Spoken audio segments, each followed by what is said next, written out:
more or less, it's more info on the Vince Smokes. We got more interaction with Sanji and the rest of the bros. Find out how much more dicks at least Niji is, because he obviously has no respect for women or respect for Sanji's cooking ethics. But I will say this: Oda is slowly but surely is diving into the backstory that we've waited to know about Sanji since the year started, and we still got a couple of months left. So the whole thing about not finding out what happened to Luffy and Cracker, I think Oda's doing that intentionally to get us to the Sanji flashback. Then we might find out what happened. But I think we have to know about what really went down before Sanji left the Vince Smokes, before we actually find out what happened to Luffy, because that's now with the day left and the wedding almost there. The plot twist is they're going to crash the wedding. It's just a matter of how Oda tends to do it. But the one thing I will say about this, I did make a theory about the bros actually having more combat abilities than perhaps Judge himself. However, we don't know how Sanji would have fared against Niji, because before Niji tried to attack Sanji, Judge actually stopped him from kicking him. But the shockwave blew Cosette back, and obviously that pissed off Sanji as well, because he beat the shit out of her. Another reason Sanji can't stand him, understandably so. Now we can't understand why Sanji left the Vince Smokes in the first place. Not only that, but just the whole thing about. Now I will say, even though the bros, most of them were being dicks, Yanji and Niji, we didn't get to find out how Ichigo acts towards Sanji, although he's kind of pompous as well. But it seems to me that Ichigo might actually be the stronger out of the bros. So I don't know how it's going to fare if they're paired up. Because Sanji can't handle all the bros by himself, so that's obvious. Unless something shady really happens. Now I'll get into the clones at the end later on, because I think that's going to play a huge factor in this whole arc. Obviously, their allegiance with the Yonko is going to stop them from able to go participate with the revelry, which is news to me. We suspected they might have something to do with it, but once they unite with Big Mom, they can't really do that anymore. So I'm curious to see where that goes. Because obviously they're using Big Mom for the strength, so they can take the All Blue. And once again, Oda's reassuring that the German 66 is the One Piece version of the Nazis, with the symbols and the banners at the background. Obviously, the way they're acting, the whole thing with the clones at the end. Now, I don't know. I was confused on the live reaction, but it looks like they have different class of strength level for the clones. But the bottom line is there's a ton of clones right now.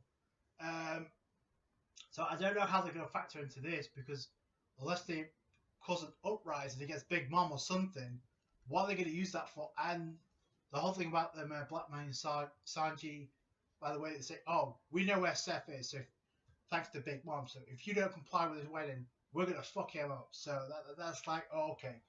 So that's how they got to Sanji, at least talked him into going to Whole Cake Island. So that was established. Well, obviously, and again, we come to find out that Tamago, Baron Tamago, was the one who handed the cufflinks, the handcuffs to Judge in the first place, so he's able to handcuff Sanji. His hands are going to explode if he tries to escape. So now the whole thing about the Enies Lobby 2.0 is really starting to take effect, especially with Sanji. I mean, yeah, he did block the plate for hitting Cosette in the face, but he can't really, technically speaking, he can't really fight back against the Vince Smokes. Because not only that, but what's going to happen to Zeph if he tries to put up a struggle against the Vince Smokes? So again, it's similar to the way they were blackmailing Robin in Edie's lobby, saying, yeah, well, if you comply and turn yourself over to the government, we won't lay a hand on the Straw Hats, even though that's complete bullshit. It could be the same thing here, but you see the circumstances inside is almost the same. Now, I will say, not knowing what happened to Luffy was kind of frustrating. We did get more insight into the Vince Mercs, probably more insight than we ever thought possible. Now with the clones, and I don't. The whole thing about this is now there's way too much. I think Oda's doing this deliberately, but I think there's way too much going against the Straw Hats, not for it not to be a plot twist. Because right now, let's see, you have Caesar in the SAD factory made out of candy with Paris Pharaoh, and he's going to be turned into candy if he doesn't get the job done. You got the we don't know what the fuck happened to Jinbei. We don't. Peckham's got shot, although we know for a fact he's not dead. We don't know what Capone's going to pull. You have the wedding to take into consideration, and now the whole disappearance with what's gone on with Luffy and Cracker, and even if Luffy did manage to pull it off, the bottom line is he's not ready for Big Mom. Could he beat her in a one-on-one fight if it comes to combat ability? Possibly, but that's the whole thing. And it's starting to become similar to the way Luffy tried to get the Doflamingo throughout the entire arc, but plot twists happen here and there to stop it from happening until the very end. So it could be another case of that, because right now, plus Big Mom has the key for the cuffs. They have to find out about that, because not they're gonna run into this blind. And the only thing I can say right now that's only that may have a edge against Big Mom right now is Nami with a Viva card. Regardless of what Chopper and Carrot do in the Mirror World, right now Nami has probably the best shot right now, because she's able to call back the homies because of the Viva card. I don't know how far she's going to get with that, but she may have a huge role to play when this wedding actually goes down. And like I already said, I made a prediction that she might be the one to interrupt it entirely. And then the whole thing, the unknown looks we got from Reiju in this chapter, again, very suspicious. I'm not going to full on say she might be an Akuma. She could be more an ally, like I said. But right, Oda may be doing this intentionally to make us think that, but we don't know what really Oda is thinking right now. And I think that's the thing that has me hyped most of all, because so much crazy shit is going down, and it's only going to get wilder from here, especially now, because we're getting foil interactions with the Vince Smokes. I'm curious to see what happens next, especially for the clones, because how's that going to factor into this wedding? Because it looks like there's some shady shit, because who knows what the fuck's going to happen if they get unleashed and let's say they attack Seth or somebody. Maybe that's the goal. Maybe it's something else. I don't know. But I tell you this: right now, Sanji's in a rock and a hard place because he can't fight back, and if he tries to leave, his hands are going to explode. So right now, he's got no choice but to take it. But this chapter really signifies Sanji's character, because obviously he can't stand when a woman gets abused, and he obviously can't stand it when food gets left and it gets wasted. So obviously that's the two things that happen in this chapter that piss Sanji off.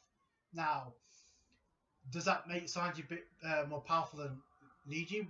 Well, no, because we didn't find out. And another thing we didn't find out is Ichigo and Niji, whether they actually used that Vince Smoke technology, or there's some indication now, because there's obviously more mystery behind the Vince Smoke and Germa 66 in particular, because you have like clones.